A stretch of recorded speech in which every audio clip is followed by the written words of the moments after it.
On nous a toujours dit, les tapisseries européennes des XVIIe et XVIIIe siècles sont le summum de l'artisanat manuel. Des tisserands talentueux passaient des années, parfois des décennies, à créer ces immenses toiles pour les rois. La manufacture des Gobelins à Paris, les ateliers flamands, des mains expertes, des traditions séculaires. Une belle histoire, n'est-ce pas? Pour les touristes et les manuels scolaires, mais ouvrons simplement les yeux. Entrez dans n'importe quel musée européen. Les murs des salles sont recouverts de tapisseries du sol au plafond. Imaginez, chacune d'elles a la taille d'une maison à 2 étages. Des centaines de figures, des visages avec les moindres détails. Chaque fil à sa place. Rien qu'à Versailles, il y a 250 de ces tapisseries. Au Louvre, 150 de plus. Dans les châteaux de la Loire, dans les musées d'Angleterre, d'Espagne, d'Autriche, des milliers. Et toutes sont datées d'une période très courte, 1650 à 1750. Seulement 100 ans. Et toutes, nous dit-on, ont été tissées à la main, par des maîtres dont les noms, personne ne se souvient pour une raison quelconque. Où sont passés ces milliers de tisserands? Où sont les quartiers d'ateliers, remplis de métiers à tisser et de bobines de fil? Pourquoi n'y a-t-il aucune description claire de cette immense armée dans les archives? Car sans elle, de tels volumes seraient tout simplement impossibles. On vous dira, il y avait beaucoup d'artisans, mais les documents ne se sont pas conservés. Commode, n'est-ce pas? Les documents fiscaux se sont conservés. Ceux sur les livraisons de vin aussi. Mais sur les gens qui ont créé la richesse principale des rois, soudainement, pas un mot. On vous dira aussi, ils travaillaient vite, ils étaient très talentueux. Mais voici le paradoxe. Lorsque les maîtres modernes essaient de recréer ne serait-ce qu'un minuscule fragment avec la même technologie, cela prend des années. Pour un seul détail. Et si, depuis tout ce temps, on ne nous avait pas dit toute la vérité?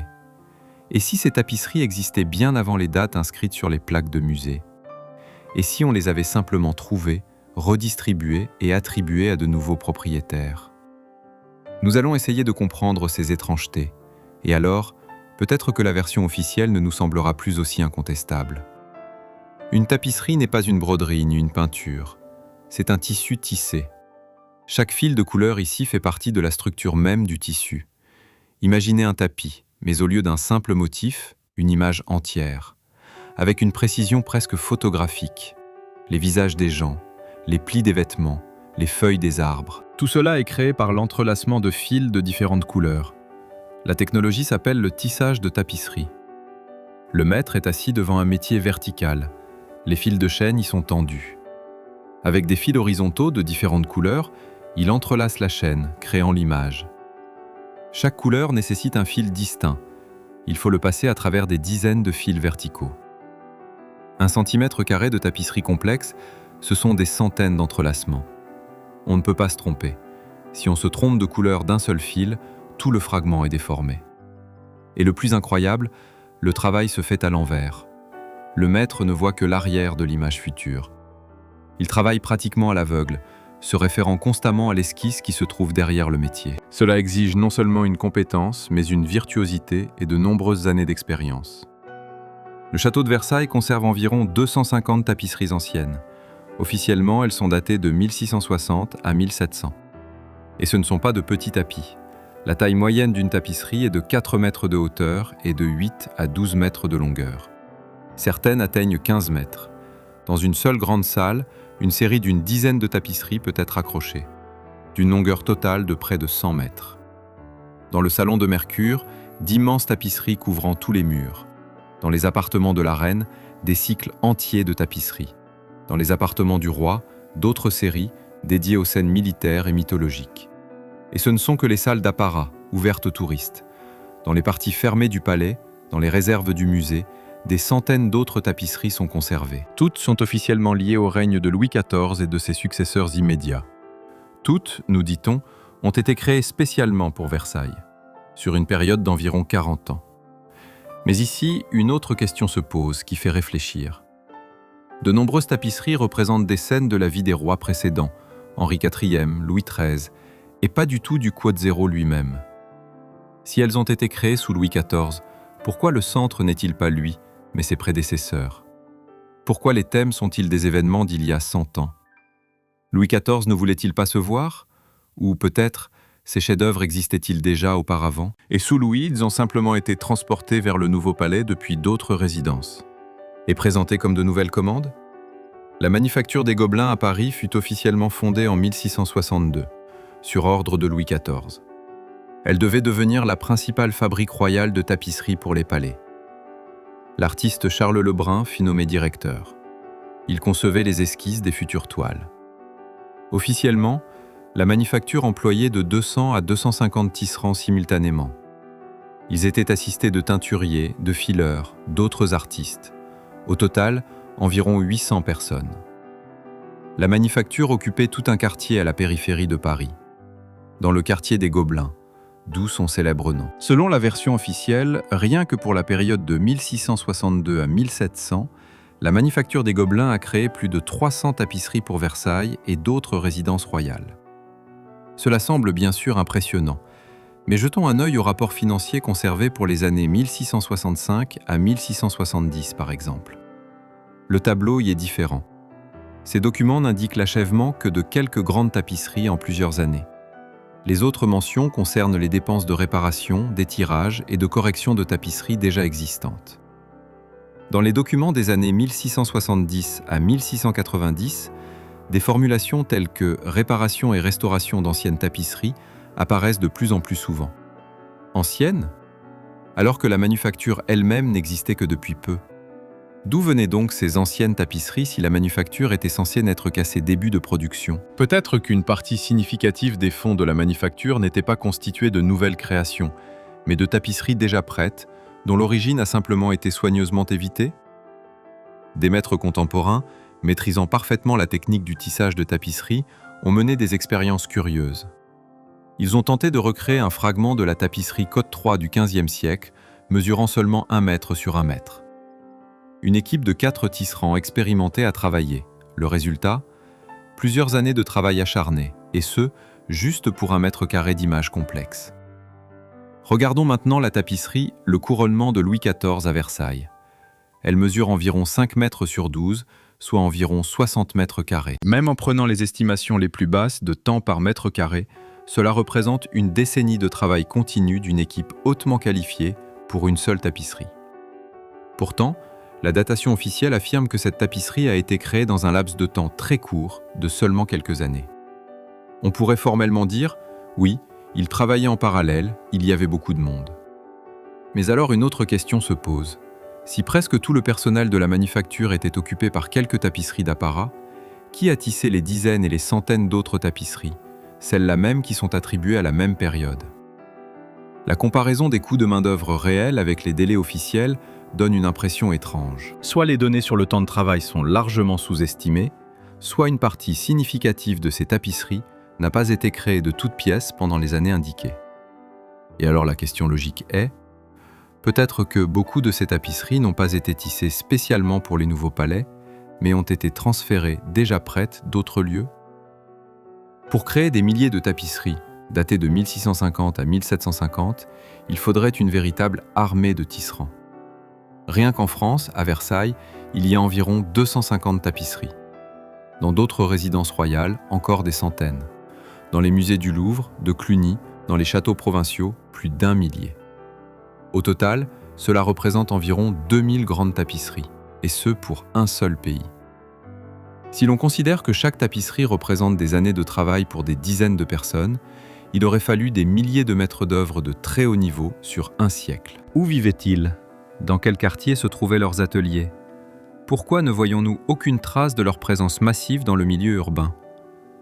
Les archives de Paris conservent des registres fiscaux des XVIIe à XVIIIe siècles. Y sont méticuleusement énumérés les artisans : boulangers, cordonniers, forgerons, tailleurs. Les tisserands de toile ordinaires y sont présents, par centaines. Mais les tisserands de tapisserie sont rares, des mentions occasionnelles. Où sont les autres ? On dit parfois « ils travaillaient pour la manufacture royale » et n'apparaissaient donc pas dans les registres municipaux. Mais alors, il serait logique de s'attendre à des listes détaillées du personnel de la manufacture, nom, poste, ancienneté. Au lieu de cela, nous voyons principalement des lignes financières généralisées, payées aux ouvriers, sans personnalité. Le tableau est étrange. Des milliers de personnes auraient créé pendant des décennies la principale décoration des palais royaux, mais dans les documents, elle semblait ne pas exister.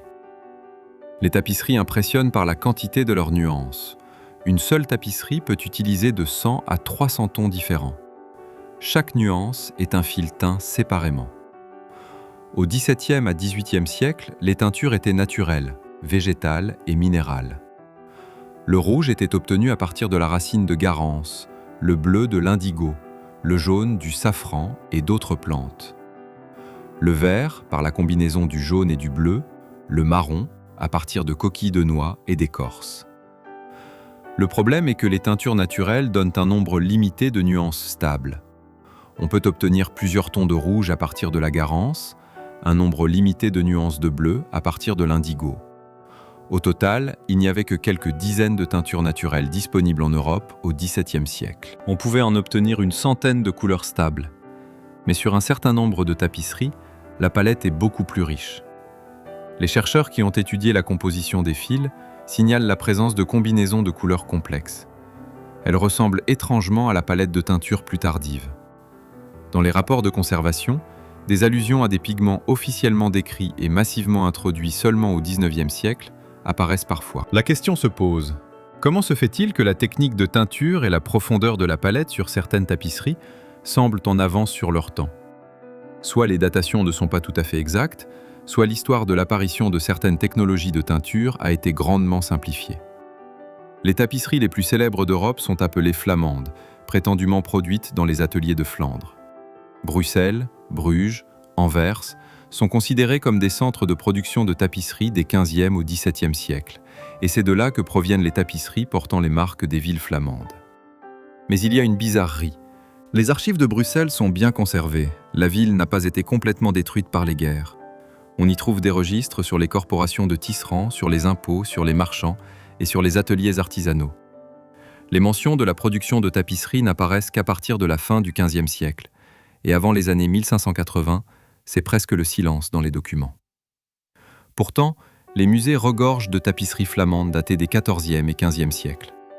Comment expliquer la présence d'une immense quantité d'œuvres dont les documents municipaux sont tout simplement silencieux? Un autre point important, de nombreuses tapisseries flamandes portent des marques de ville, mais ne contiennent pas de marques personnelles d'artisans.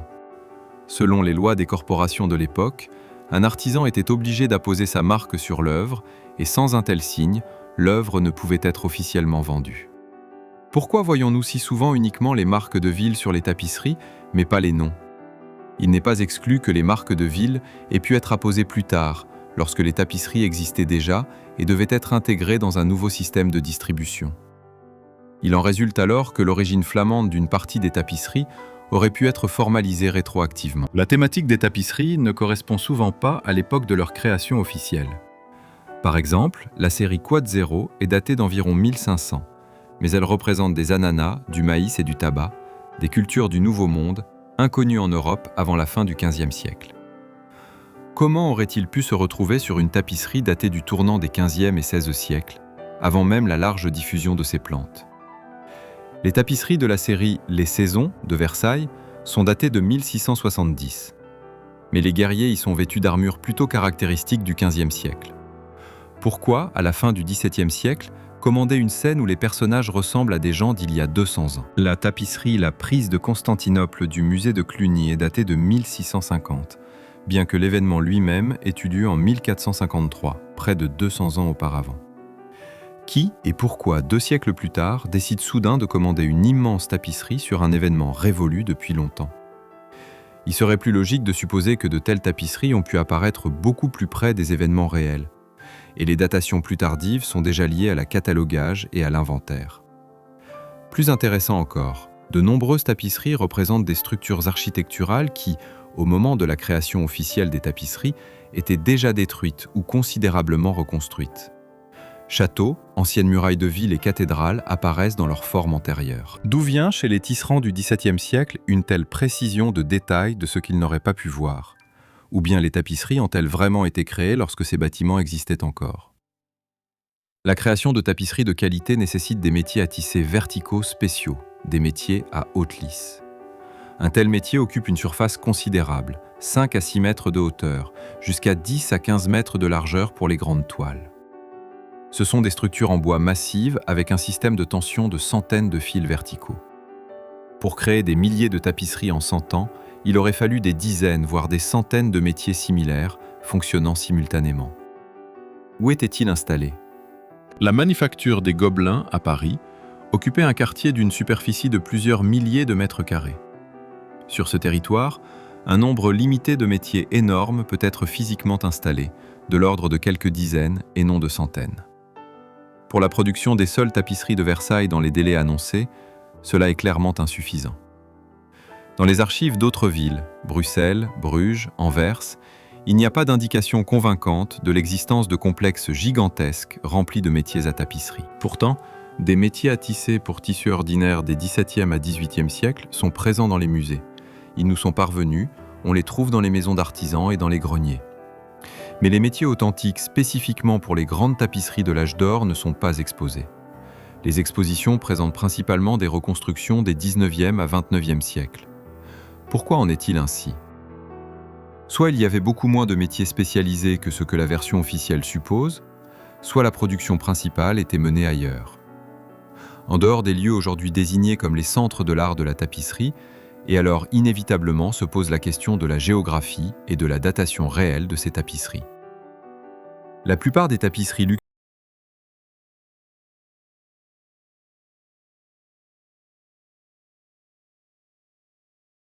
mais des détails clés, notamment les visages, les mains, les bijoux, les drapés, étaient réalisés avec des fils de soie. Un seul grand tapis pouvait nécessiter des centaines de kilogrammes de fils, y compris un volume significatif de soie. Si l'on additionne le besoin pour au moins 2000 tapisseries européennes, on obtient des centaines de tonnes de fils de soie. Au XVIIe à XVIIIe siècle, la soie n'était pas produite en Europe à une échelle industrielle comparable à de tels volumes.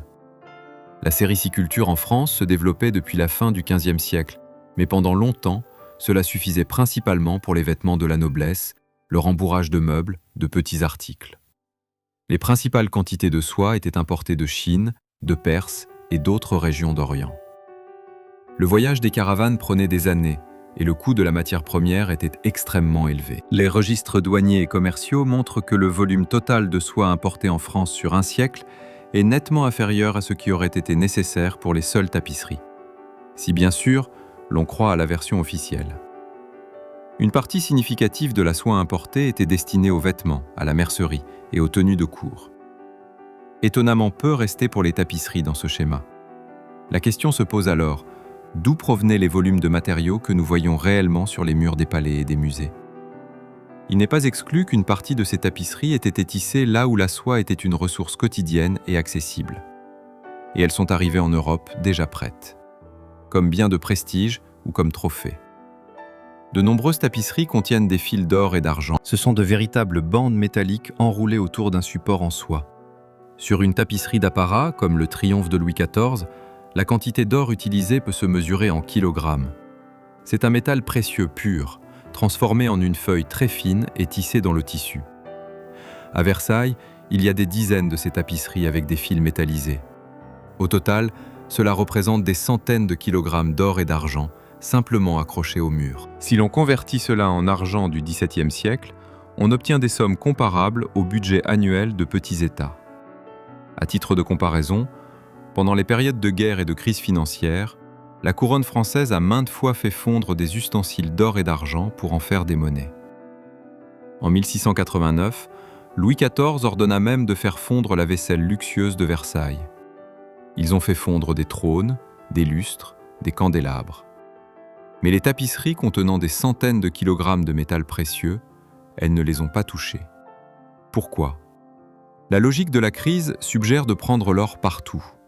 Pourtant, les tapisseries sont restées intactes. On peut supposer que le statut de ces objets différait de celui de la vaisselle de cour ordinaire. Peut-être que les tapisseries n'étaient pas considérées comme une simple propriété du roi, mais relevaient d'un héritage particulier, intouchable pour des raisons non officiellement divulguées. Leur rôle pourrait alors avoir été non seulement décoratif, mais aussi symbolique, comme des marques de continuité d'une tradition plus ancienne. Dans les documents de la manufacture des Gobelins, on trouve des annotations qui semblent inhabituelles au regard de la légende d'une production de masse. Une part significative des mentions ne concerne pas la création de nouvelles tapisseries, mais la réparation et la restauration. Dès le milieu des années 1660, il est question de travaux sur des tapisseries anciennes provenant des réserves royales. La question se pose, d'où la manufacture, à peine débutante, tenait-elle tant de matériaux anciens? Certaines annotations mentionnent des tapisseries retirées d'anciens châteaux et apportées pour être restaurées. Des formulations comme « livret de Flandre » soulignent qu'il s'agissait de produits finis et non de commandes faites à partir de zéro. Il semble que l'une des fonctions clés de la manufacture ne se limitait pas au tissage, mais incluait également la collecte, la réparation et la standardisation des tapisseries existantes. L'un des documents mentionne même le remplacement d'anciennes marques par de nouvelles, sur plusieurs dizaines de tapisseries. Pourquoi changer les marques sur des tapisseries déjà prêtes? Une telle démarche est logique si l'on veut faire correspondre l'origine des œuvres à un nouveau schéma officiel, les relier à la manufacture royale, à certaines villes, aux familles souhaitées. Alors, des tapisseries créées dans des ateliers inconnus et à une autre époque auraient pu, après restauration, figurer dans les catalogues comme des productions de manufacture à la mode du XVIIe siècle. La série de 6 tapisseries Cotte 3 est officiellement datée de la fin du XVe siècle, vers 1500. Elle est conservée au musée de Cluny à Paris. Elle est considérée comme le sommet de l'art de la tapisserie. Le niveau de détail est stupéfiant. Chaque poil de la crinière de la licorne, chaque fleur dans la prairie, chaque pli de la robe de la dame est tissé individuellement.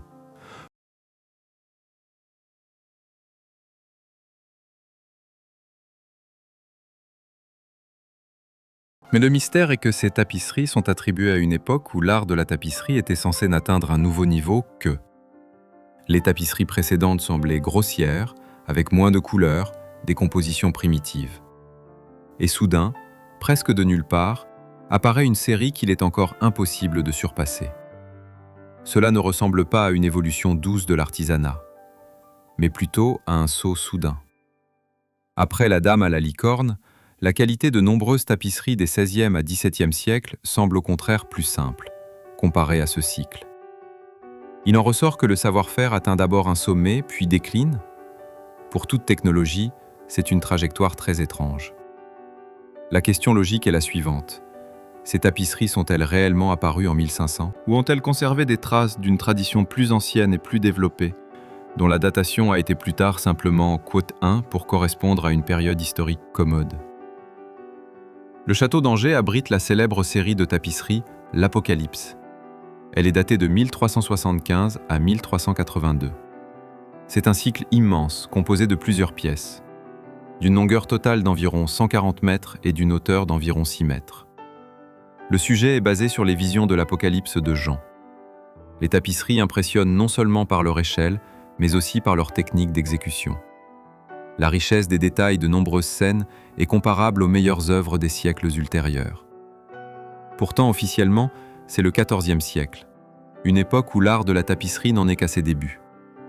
L'analyse des fils révèle la présence de recettes complexes de colorants, lesquels sont considérés comme perdus au cours des siècles suivants. Les tentatives des restaurateurs du XXe siècle de compléter les fragments perdus avec des teintures naturelles donnaient souvent un résultat nettement plus pâle comparé à l'original.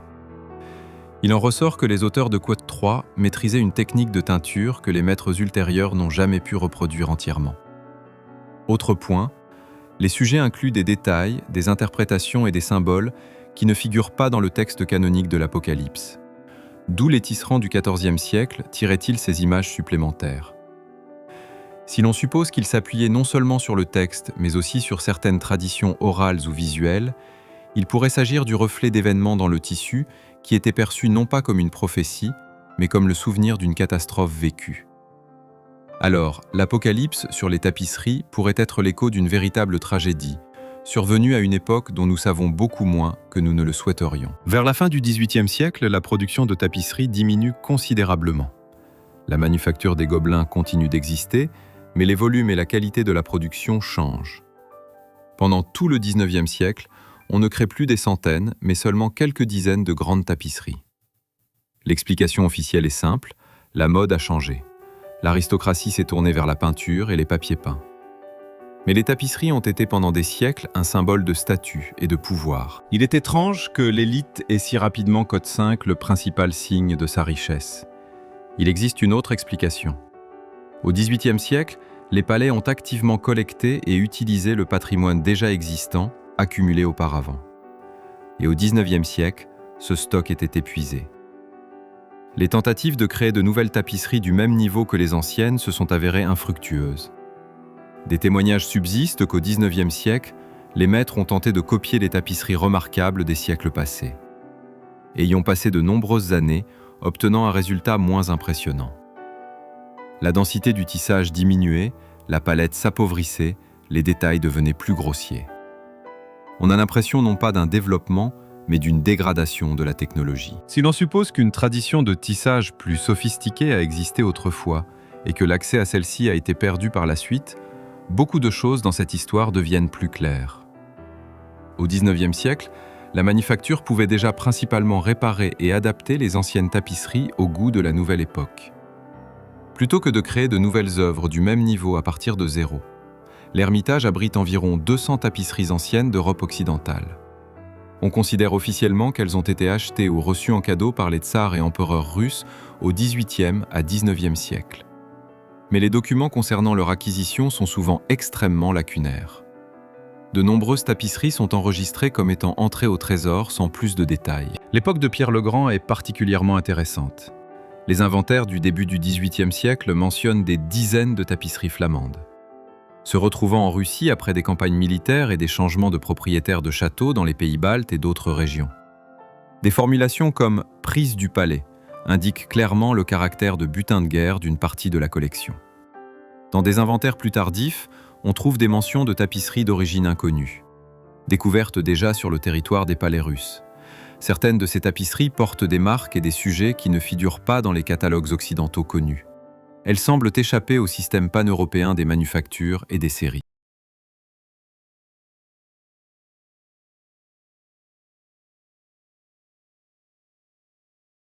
Est-ce que toutes les tapisseries des collections russes ont vraiment été importées d'Europe? Ou une partie d'entre elles aurait-elle pu exister sur ces territoires bien avant les contacts actifs avec l'Occident, s'intégrant plus tard dans la nouvelle réalité impériale? Alors les tapisseries en Russie n'apparaissent pas simplement comme un décor importé, mais comme les traces d'une histoire plus complexe, impliquant d'autres centres de tissage. De nombreux sujets existent en plusieurs exemplaires presque identiques. La série Code 0 est connue en plusieurs ensembles complets, dans différents musées du monde. Tous datent de la période 1490 à 1510. L'explication officielle, un sujet populaire que différents ateliers ont répété sur commande. Mais une comparaison attentive révèle que les tapisseries ne sont pas simplement similaires. Elles coïncident dans les moindres détails, chaque pli de tissu, chaque fleur, chaque élément d'ornement à la même place. Pour un travail manuel, c'est extrêmement inhabituel. Même si plusieurs ateliers reçoivent le même croquis, les tisserands laissent inévitablement leur empreinte. La densité du tissage, les nuances de couleurs, de légers écarts de composition.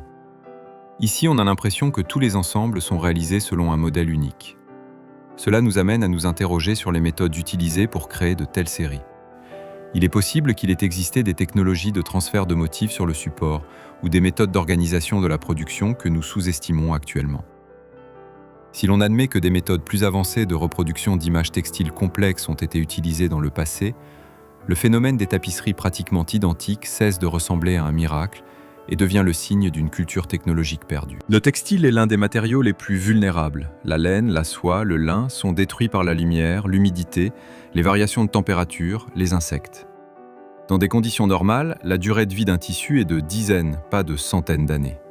Cependant, une partie importante des tapisseries datant des XIVe à XVIIe siècles est parvenue jusqu'à nous dans un état permettant de les exposer sur de grandes surfaces.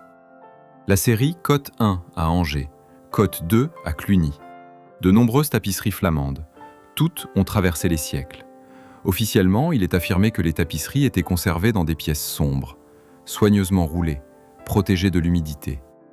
Mais les archives montrent que dans le passé, les tapisseries étaient activement utilisées. Elles ornaient les salles pendant les fêtes, étaient suspendues aux façades des bâtiments, transportées lors des processions. Elles étaient régulièrement déroulées, enroulées, transportées. Pendant des siècles, personne ne se souciait du contrôle climatique. N'importe quel tissu moderne, avec un tel régime, se serait effiloché depuis longtemps. Néanmoins, les anciennes tapisseries restent étonnamment résistantes. Cela suggère soit que des technologies spéciales de traitement des fils leur conféraient une résistance inhabituelle, soit la durée réelle d'existence d'une partie des tapisseries est inférieure à ce qui est indiqué, et leur âge a été augmenté lors d'une réattribution. Dans les deux cas, il ne s'agit pas simplement de vieux tapis, mais d'artefacts avec une histoire dont les descriptions officielles ne disent pas grand-chose. Toutes ces contradictions, des datations étranges, des maîtres disparus, des sources de matières premières incompréhensibles, des anachronismes dans les sujets, une conservation énigmatique. Tout cela forme une image plus cohérente. Elle diffère fortement du récit scolaire sur les héroïques manufactures du XVIIe siècle. Si l'on admet qu'une grande partie des tapisseries existait avant l'époque de Louis XIV, beaucoup de choses se mettent en place. Alors la manufacture des Gobelins et d'autres centres auraient pu jouer un rôle non pas tant de producteur que de redistributeur et de restaurateur d'un patrimoine déjà créé. L'idée d'une catastrophe sociale et politique majeure au milieu du XVIIe siècle, après laquelle l'ancien ordre s'est effondré définitivement, s'inscrit dans ce tableau. Les palais ont changé de propriétaire, les frontières ont bougé, les archives ont été retravaillées, les nouvelles élites ont eu accès à une vaste quantité d'objets de luxe prêts à l'emploi, y compris les tapisseries. Les tapisseries ont été retirées des murs des anciennes résidences, transportées vers de nouveaux palais, partiellement nettoyées, réparées et marquées de sceaux commodes, et présentées comme les fruits du travail de leur manufacture. Ainsi, les tapisseries ont servi une nouvelle légende historique, alors qu'elles-mêmes auraient pu être des témoins bien plus anciens des événements. Si on les considère comme l'héritage d'une tradition plus ancienne et très développée, progressivement perdue, il devient plus clair pourquoi au XIXe siècle, la capacité de reproduire de telles choses avait pratiquement disparu. Les tapisseries sont l'un des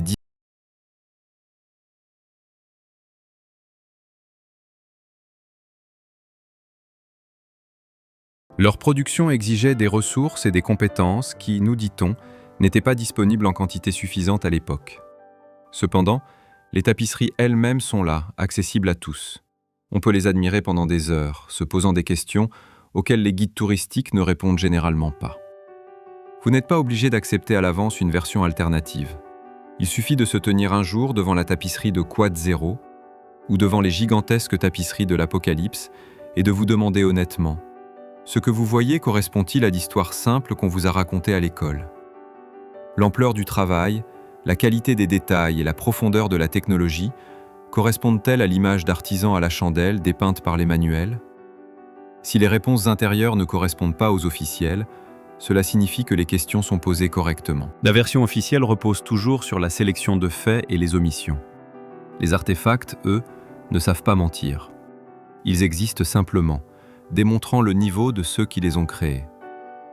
Si l'on regarde les tapisseries non pas comme de simples décorations, mais comme les traces d'une autre époque et, peut-être, d'une autre réalité civilisationnelle, le tableau du passé devient beaucoup moins univoque. Et ce n'est que le début. Si ce genre de regard sur l'histoire vous intéresse, si vous voulez continuer à examiner des anomalies similaires dans l'architecture, les cartes, les chroniques, abonnez-vous à la chaîne. De nombreux sujets nous attendent encore.